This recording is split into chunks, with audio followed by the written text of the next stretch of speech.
So when we get our packets, do we feed them then for a while? Yeah. When we get going? Right, so there's some exceptions to that, even if there's blossoms out.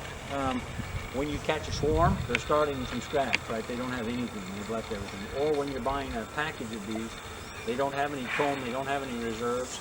So even if there is blossoms out and it's sunny, the bees can fly, I recommend feeding them something to help them get started. The danger is when you start out a package that if it's cold weather and the bees aren't able to fly, even though there may be plenty of blossoms out, they could start. So you want to make sure that they have something to get them started. For like about how long of a period when we get our packet of bees? Yeah. Typically, what you ought to do is buy a 25-pound bag of sugar.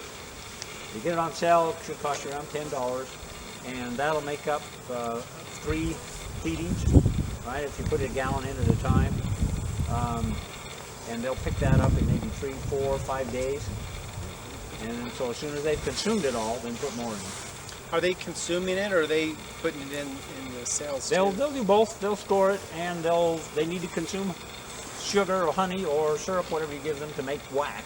And they've got to make wax to have a place for the queen to lay eggs and to store it. So they'll consume some of it first to draw out comb, to make comb, and then they'll start to store some. So that's a good question. So we'll know if the bees have enough food. If they're storing some, that means they have some extra. They're not consuming it at all as it's given to them. Right? It may not mean that they're done.